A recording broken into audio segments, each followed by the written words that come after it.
DSC నిర్వహణపై ప్రభుత్వంపై YCP MLC Botsa Satyanarayana తీవ్ర విమర్శలు చేశారు. డిఎస్సి నిర్వహణలో అవకతవకలు జరిగాయని ఆరోపిస్తూ సంబంధిత మంత్రి వెంటనే రాజీనామా చేయాలని డిమాండ్ చేశారు. ప్రభుత్వం డిఎస్సి పేరుతో నిరుద్యోగుల జీవితాలతో ఆటలాడుకుంటోందని మండిపడ్డారు.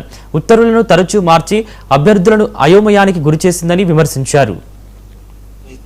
దాన్ని బుల్డోజ్ చేసి కార్యక్రమాలు చేయడానికి ప్రయత్నం చేస్తాం. ఇది ప్రభుత్వానికి తగదు. మోరల్ బైండింగ్ ఉంటే దానికి సంబంధిత మంత్రులు రాజీనామా చేసి అప్పుడు నిజాయితీ నిరూపించుకుని మళ్ళీ మంత్రులు ఉంటున్నారండి. అన్ని అవకతవకలు క్లియర్ గా చూపెడుతున్నాం.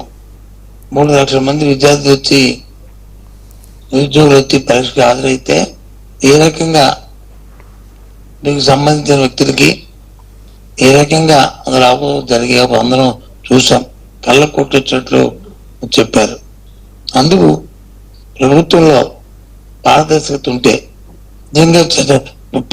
ప్రజల పట్ల చిత్తశుద్ధి ఉంటే, నిరుద్యోగుల పట్ల నిజాయితీగా మీరు కార్యక్రమం చేశామంటే సిబిఐ ఎంక్వైరీ చేయండి, నిర్మించుకోండి. అంతవరకు మంత్రి వర్గం నుంచి ఆ మంత్రి పక్కన ఉండండి. దాన్ని బుల్డోజ్ చేసి కార్యక్రమాలు చేయడానికి ప్రయత్నం చేస్తాం. ఇది ప్రభుత్వానికి తగదు. మోరల్ బైండింగ్ ఉంటే దానికి సంబంధిత మంత్రులు రాజీనామా చేసి అప్పుడు నిజాయితీ నిరూపించుకుని మళ్ళీ మంత్రులు ఉంటున్నారండి. అన్ని అవకతవకలు క్లియర్ గా చూపెడుతున్నాం.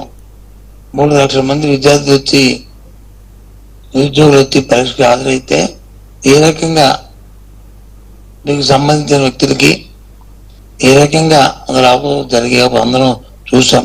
కళ్ళ కొట్టించినట్లు చెప్పారు. అందుకు ప్రభుత్వంలో పారదర్శకత ఉంటే,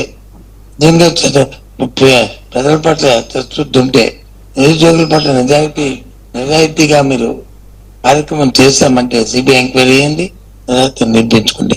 అంతవరకు మంత్రి వర్గం నుంచి ఆ మంత్రి పక్కన ఉండండి. దాన్ని బుల్డోజ్ చేసి కార్యక్రమాలు చేయడానికి